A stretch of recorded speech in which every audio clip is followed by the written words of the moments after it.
Section 1. The Essential Conditions for Connection. Chapter 1. Relationship with Self. I've wasted my life, she sobs. I had an arranged marriage when I was 19. From the moment I stepped into his house, I knew it was the wrong decision. It's now 40 years later, and she's playing a skipping record of regret.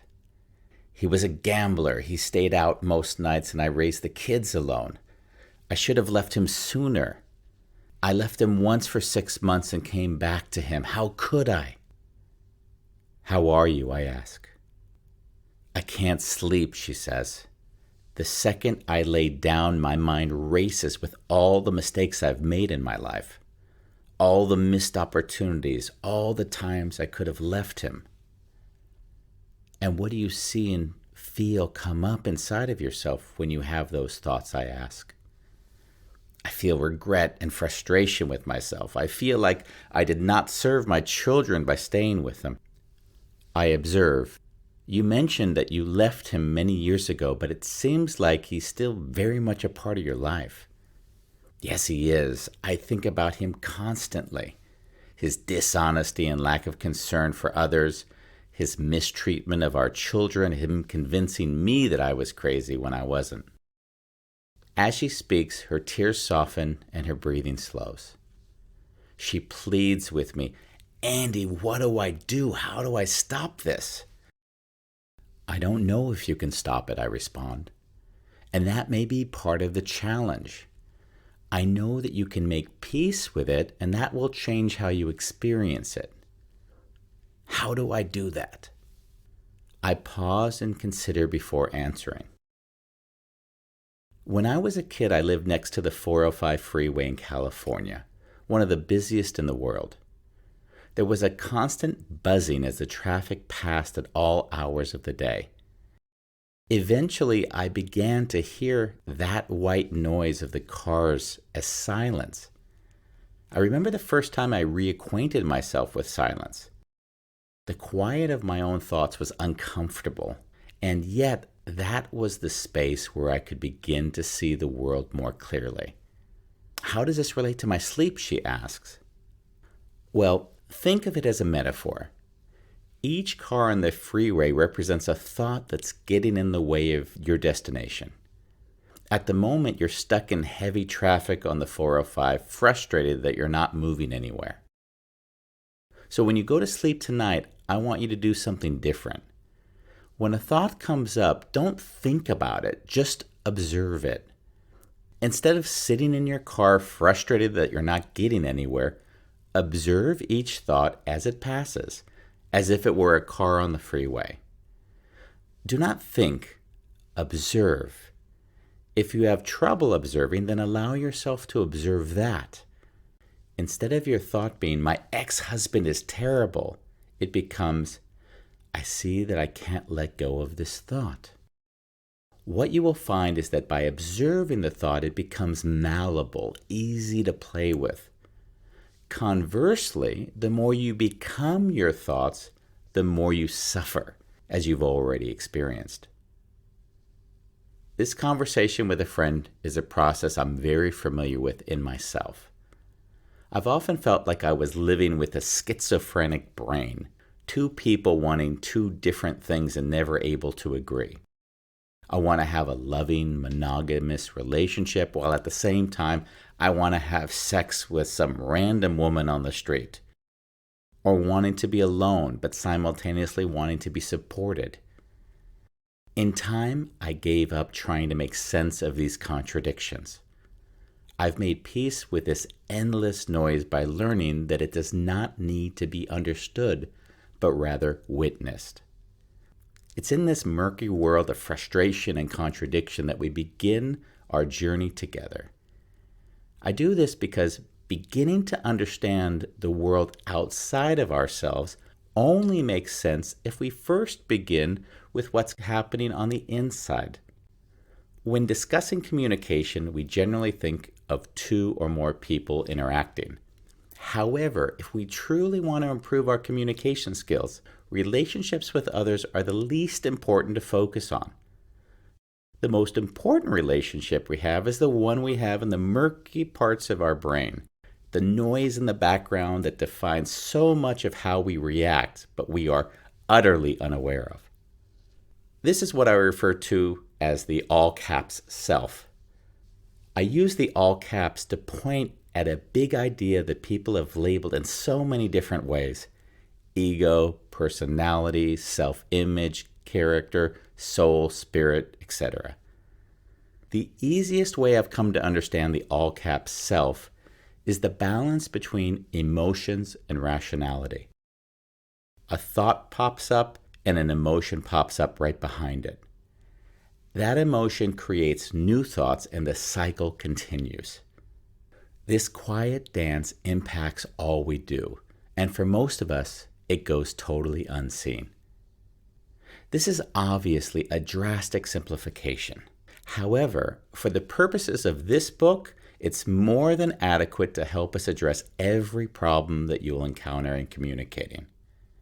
If we're unable to recognize the self, we are a byproduct of our environment. And if we cannot see ourselves, it's hard, if not impossible, to change our behavior. It took me most of my life to build a relationship with myself. It only started making real sense when I began to treat myself as someone else, sometimes two different people who don't get along. For our purposes, I will use a very simple diagram that you may have already seen. Behavior is like the tip of the iceberg that we see raised out of the water. It is what we see when we look at someone and they are unaware that we noticed. Thoughts and feelings are the bigger part of the iceberg that we can't see under the water. Behavior is the tangible and observable. The words we use, the tone in a voice, nonverbal cues. In behavior, we see and recognize a person, or at least we think we do. However, if we only look at behavior, it's impossible to truly understand a person. Clearly, behavior comes from somewhere. How do we begin to see below the surface of the water? How do we begin to make space for the apparently unseen aspects of others? The place creating everything we're witnessing about that person, but not necessarily talking about. In behavior, we have a peek into the emotions, either expressed or suppressed, which give us a hint into why a person is behaving a certain way. It could be easy to stop there and say, they're reacting to an emotion, which would be true, but that does not paint a complete picture. The next question is, why did that emotion arise in the first place? The answer is actually very simple, because that person had a thought that triggered them. If you look inside of yourself, you will see that there are some thoughts that trigger you. Public speaking, divorce, mother-in-law, death, children, father, mother. Now imagine that you're interacting with someone after having that thought. It'll bleed into your interactions whether you like it or not. If I tossed you a ball, your natural response would be to catch it. The relationship between our thoughts and our emotions are just like me tossing you the ball. The ball is the thought, and your mind will grab it without even knowing that it has done so. Every thought we have has a corresponding emotion attached to it, even if the emotion is no emotion. There is a connection between our thoughts and our emotional reaction to those thoughts. For example, whenever I drive a car by an accident, the thought of my mother who was killed in a car accident always comes to mind. Sadness arises in me. My behavior reflects this sadness, and I've often shut down emotionally. People around me will usually recognize my emotional shutdown, but have a hard time tracing it back to where it came from. And since many people are like myself and suppress these feelings, it creates havoc in relationships. The core of this book is understanding how to manage our reactions to thoughts, first within ourselves and then in relationship with others. One of the questions that I'm most asked, usually in desperation, is how do I change my thoughts? Answering that question is not cut and dry. In order to answer that question, we have to introduce a new word: beliefs. Our beliefs completely define our lives, and yet we're almost always completely blind to them. The thoughts that pop up in our minds arise from an embedded belief system that is like a magnet, pulling thoughts to us that validate our beliefs. We are so convinced of these beliefs that we call them facts, carefully building arguments and curating our social circles to make sure that we are always surrounded by people who hold similar beliefs. It's these beliefs that define who we are, what we like and don't like, what we watch on TV, the people we spend time with. When I'm coaching a client with self-worth issues, the unseen beliefs are often things like, I'm not good enough. I don't deserve this. These are not usually spoken out loud, but rather come from the quiet voice inside that is sabotaging this person's thinking. Imagine that this person really wants to start an online business. He meets someone with self-confidence who has a thriving online business. The confident person tells him about a course he took. He thinks, if I do that course, then I'll be able to start my own business. This thought will generate a range of emotions from anxiety to excitement. The subsequent behavior is that he talks with friends and family, often looking for emotional support or validation. Imagine you're speaking to this person. He tells you he's excited about the course he's considering and how much it will do for him. You most likely only hear him talk about the course, not realizing that there's another way for him to avoid discomfort of claiming his value. We don't see this because we're not mind readers. Some very empathetic people may sense this, but it's not easy to hear what's not being said. What we can do is recognize that we are only observing behavior, and we can delicately and with a bit of practice begin to sense the belief that created it. Here's where it gets interesting. In order to understand where the belief is coming from in another, it's important for you to develop a deep relationship with your own self. I often say that when I'm in conversation with another, I'm not really listening to the other person, but rather to myself. I'm feeling where the other person's words resonate with my experience in the world. Keep in mind that in this space, there is no judgment of what the other is saying. It's purely about hearing my inner voice sense what the other is saying. Or stated another way, others are a mirror to myself. I've had many people tell me, how can you know so much about me without knowing me? My answer is always the same. It's not because I know you, it's because I know myself. The self is almost never at rest. There's a struggle between the two forces of logic and emotion. There are things we think we need to do logically, and the emotions that come up as a consequence of those things. If we can slow down the reaction time between a thought and the emotional response, what is often referred to as a trigger, we begin to understand ourselves better. This process does not work if we are placing a value judgment on ourselves or others we're observing. To better understand how a behavior can be tracked back to a belief, consider the story of the arranged marriage that we began this chapter with. In it, we hear her judgment and frustration, and we also hear the belief that underlies it. She believes she's not strong. She believes she's not a good mother. She believes her ex-husband is an ass. How does understanding this process help us? If we're unaware that we are driven by our beliefs, then we have no opportunity to investigate them.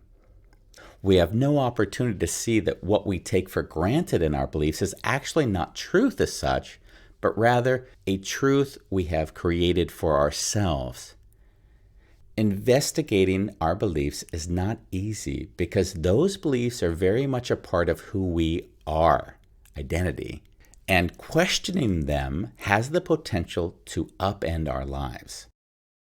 However, if we want to become great communicators and create more connection in our lives, we don't have a choice. Digging into our beliefs is messy. One of the best ways to do it is to observe and get conscious around our triggers, the things we react to emotionally, as if they are pre-programmed responses. In these triggers, we can find the beliefs driving them without us even knowing it. Each chapter ends with a lesson. This lesson is make peace with your own thoughts first. Each chapter also comes with an exercise. The first of these exercises is the Wizard of Oz. In the Wizard of Oz exercise, you will answer a few questions to help you trace your behavior back to your beliefs. I've given you a few sample responses to make it easier to start. Behavior: what do you notice about yourself when you are reactive? Angry or sad. For example, my throat tightens, I shut down, I cry. Now we move to the feelings. What are the feelings that cause you to react this way? I feel confused. I feel angry. I feel sad. Now we move to the thoughts. What are the thoughts that lead to these feelings? He lied to me. She disrespected me. She's unreliable. And finally, what are the beliefs that lead to these thoughts? People should be honest. People should show respect for one another. Good friends make time for one another. Now we recap the chapter. The more we're able to trace our reactions back to our thoughts, the more we're able to consciously shift our behavior. Like the great and powerful Oz in the classic film The Wizard of Oz, once we see behind the curtain, our perspective changes immediately. Your ability to see this in yourself will prove invaluable when it comes to making peace with your thoughts and then translating that into your interactions with others.